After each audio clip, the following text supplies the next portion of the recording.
வணக்கம். இன்னைக்கு நம்ம பார்க்க போறது கண்ணதாசன் இயற்றிய காலக்கணிதம் அப்படிங்கிற ஒரு பாடல். கவிஞரோட இயல்பை பத்தியும் அவர்களோட தன்மையை பத்தியும் ரொம்ப அற்புதமா இந்த பாடலை எழுதியிருக்காரு. முதல்ல பாடலோட பொருளை பார்க்கலாமா? கவிஞன் யானோர் காலக்கணிதம். கவிஞர்களை காலக்கணிதம் சொல்றாரு. சங்க காலம் முதல் இப்போ வரைக்குமே ஒவ்வொரு காலகட்டத்தில் இருக்கிற வரலாறையும் நம்ம தெரிஞ்சுக்கிறதுக்கு உதவியா இருக்கிறது கவிதை தானே. புலவர்கள் எழுதின பாடலை வச்சு தானே இன்னைக்கு நம்ம வரலாறை பார்த்துட்டு இருக்கோம். அதனால கவிஞர்களை காலக்கணிதர்கள் சொல்றாரு. அடுத்த வரி பாருங்க. கருப்பொடு பொருளை உருப்பட வைப்பேன். மனதில் கருவாக தோன்றிய பொருளை ஒரு படைப்பாக மாற்றி தருவேன். அதான் கருப்படு பொருளை உருப்பட வைப்பேன். புவியில் நானோர் புகழோட தெய்வம். எப்படி தெய்வத்தால படைப்பது சாத்தியமோ அதே மாதிரி கவிஞர்களாலையும் படைப்பது சாத்தியம். அதாவது இலக்கியத்தை சொல்றாரு. பொன்னினும் விலைமிகு பொருளென் செல்வம். பொன்னை விட சிறப்பானது எனது செல்வமாகிய கவிதை. இவை சரி என்றால் இயம்புவதென் தொழில். இவை தவறாயின் எதிர்ப்பதென் வேலை. ஒரு விஷயம் சரினா அதை பாராட்டி கவிதை எழுதுபவனும் கவிஞன்தான். அதே நேரத்துல தவற கண்டிச்சு கவிதை படைப்பவனும் கவிஞன்தான். செல்வந்தர்கள் கையில் சிறைப்பட மாட்டேன். பதவி பாலுக்கு பயப்பட மாட்டேன். பாசம் மிகுந்தேன், பற்றுதல் மிகுந்தேன். ஆசை தருவன அனைத்தும் பற்றுவேன். பணம் கொடுக்குறாங்கங்கிறதுக்காக ஒருத்தவங்களை பாராட்டி பாடவும் மாட்டேன். பதவியை நினைச்சு பயப்படவும் மாட்டேன். உண்மையை எடுத்துரைப்பவன்னா அப்படின்னு சொல்றாரு. அதே நேரத்துல பாசம் மிகுந்தவன், பற்றுதல் மிகுந்தவன்.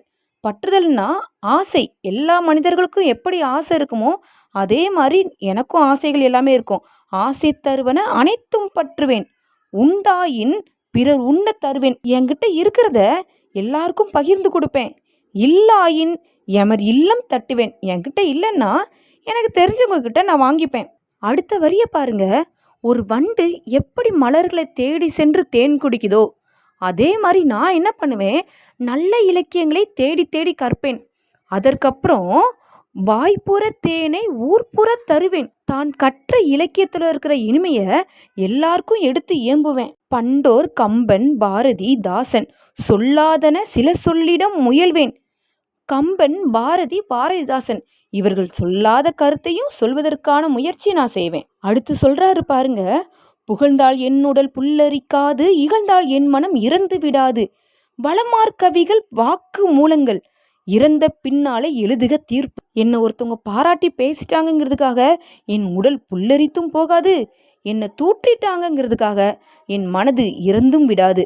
அதே நேரத்தில் நான் எழுதுகின்ற ஒவ்வொரு கவிதைகளும் என் வாக்கு மூலம் மாறி கல்லாய் மரமாய் காடு மேடாக மாறாதிருக்க யான் வனவிலங்கல்ல. ஒரு கல், மண், மரம் இது எல்லாமே மாறாம அப்படியே இருக்கலாம். ஏன்னா அதுக்கு உணர்வு கிடையாது. நான் மனிதன், எனக்கும் மாறுகின்ற இயல்பு இருக்குதான். அடுத்த வரியிலிருந்து மனப்பாட பாடல். மாற்றம் எனது மானிட தத்துவம். மாறும் உலகில் மகத்துவம் அறிவேன். எவ்வவை தீமை எவ்வவை நன்மை என்பதறிந்து ஏகுவம் சாலை. தலைவர் மாறுவர், தர்பார் மாறும். தத்துவம் மட்டுமே அச்சய பாத்திரம். கொள்வோர் கொள்க, குறைப்போர் குறைக்க. உள்வாய் வார்த்தை உடம்பு தொடாது. நானே தொடக்கம், நானே முடிவு. நான் உரைப்பதுதான் நாட்டின் சட்டம். மாற்றம் ஒன்றே மாறாதது. இதுதான் மானிட தத்துவம். மாறும் உலகில் மகத்துவம் அறிவேன். இந்த உலகத்தில் இருக்கிற மகத்துவம் நான் அறிவேன். எது சரி எது தவறு அது எல்லாத்தையும் நான் அறிவேன். இந்த உலகத்துல தலைவர் மாறுவர், தர்பார் மாறும். தர்பார்னா அரசு, அரசாங்கமே மாறி போகும். ஆனா ஒன்னே ஒன்று மட்டும் மாறாது. அதுதான் தத்துவம். தத்துவம் மட்டுமே அச்சய பாத்திரம். கொள்வோர் கொள்க, நான் கருத்து சொல்றேன், எடுக்கிறவங்க எடுத்துக்கோ. குறைப்போர் குறைக்க, திட்டணும்னு நினைச்சியா திட்டிக்கோ. உள்வாய் வார்த்தை உடம்பு தொடாது. உன் உள் வாயிலிருந்து வர வார்த்தை என் உடம்பை எதுவும் பண்ண போகிறது கிடையாது. அதாவது நம்ம யாரை திட்டினாலும் சரி, நம்ம திட்டுறதால அவங்களுக்கு ஏதாச்சும் நஷ்டமாக போதா? கிடையாது. என் கருத்தை யாரும் பின்பற்றணும்னு நான் சொல்லலை. நானே தொடக்கம், நானே முடிவு.